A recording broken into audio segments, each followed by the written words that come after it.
ണമെന്ന് ചിന്തിച്ചിട്ടില്ല. നിങ്ങളെ കർണാടകയിൽ നിന്ന് കഴിഞ്ഞ ദിവസം ഒരാൾ എന്റെ ഫോണിൽ വിളിച്ചു. എന്നോട് ഡേറ്റ് ചോദിച്ചു. ഞാൻ പറഞ്ഞു അന്നത്തെ ദിവസം എനിക്ക് പ്രയാസമുണ്ട്. അയാൾ പറയാണ് എന്തെങ്കിലും ആക്കിയിട്ട് ഡേറ്റ് തരുള്ളൂ. ചോദിച്ചത് എന്തേ അങ്ങനെ പറയാൻ?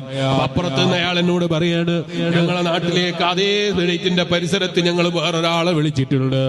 നിങ്ങളോട് ചോദിച്ച ഡേറ്റിന്റെ നേരെ തലേ ദിവസം അല്ലേ പിറ്റേ ദിവസം ഞങ്ങൾ ഒരു മുസ്ലിയാരെ വിളിച്ചിട്ടുണ്ട്. ഞാൻ ചോദിച്ച എന്തായാ മുസ്ലിയാർക്കുള്ള പ്രത്യേകത? അപ്പൊ ഇയാള് പറയാണ് അയാൾക്ക് ഞങ്ങളെ കർണാടകയിൽ ഒന്നുള്ള മൈക്ക് പറ്റൂല, അയാൾക്ക് പാലക്കാട് ജില്ലയിൽ ഒന്ന് മൈക്ക് കൊണ്ടുവരുള്ളൂ. എന്നാലേ അയാൾ വയത് പറയൂന്ന് പറഞ്ഞിട്ടുണ്ട്. അയാൾക്ക് ഇത്ര പാർട്സ് വേണമെന്ന് പറഞ്ഞിട്ടുണ്ട്. അത്ര നല്ല മൈക്കും സെറ്റപ്പുള്ള സദസ്സാണ് മുസ്ലിയാരെ. അവിടെ നിങ്ങൾ എന്തായാലും ഡേറ്റ് തരുള്ളൂ. ഞാനിങ്ങനെ ചിന്തിച്ചു പോയി. നമ്മൾ മൈക്ക് നന്നാക്കേണ്ട ബേജാറിലാണ്. വയത് പറയുന്നവൻ നന്നാകണമെന്ന് ചിന്തിക്കുന്നൊരു ചിന്ത എന്റെ മനസ്സിൽ വന്നില്ലല്ലോ. ഇത് പാട്ട് പാടാനുള്ളതല്ലല്ലോ, ജനങ്ങൾക്ക് ആസ്വദിക്കാനുള്ളതല്ലല്ലോ, പറയുന്നവനൊന്ന് നന്നാകാനുള്ളതല്ലേ വയലിന്റെ മജ്‌ലിസ്.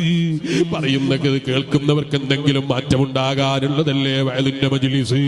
പവർ പറയാനുള്ളതാണോ വയലിന്റെ മജ്‌ലിസ്?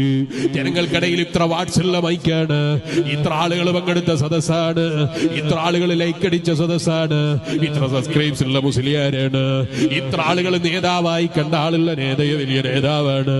ഇതിന് പവർ പറയാനുള്ളതാണോ നമ്മളെ സദസ്സുകൾ? അല്ല അല്ല. എത്ര ആള് പങ്കെടുത്താലും സ്വീകരിച്ചില്ലെങ്കിൽ ഫലമുണ്ടാകൂല. എത്ര സബ്സ്ക്രൈബ്സ് ഉണ്ടായാലും റബ്ബിന്റെ അടുക്കൽ മഖബൂലല്ലെങ്കിൽ ഫലമുണ്ടാകൂല. ഫലം കിട്ടണോ റബ്ബിന്റെ അടുക്കൽ മഖബൂലായി കിട്ടണം. നിങ്ങൾ കണ്ടില്ലേ മഹാനായ നബിയുല്ലാഹി അബുൽ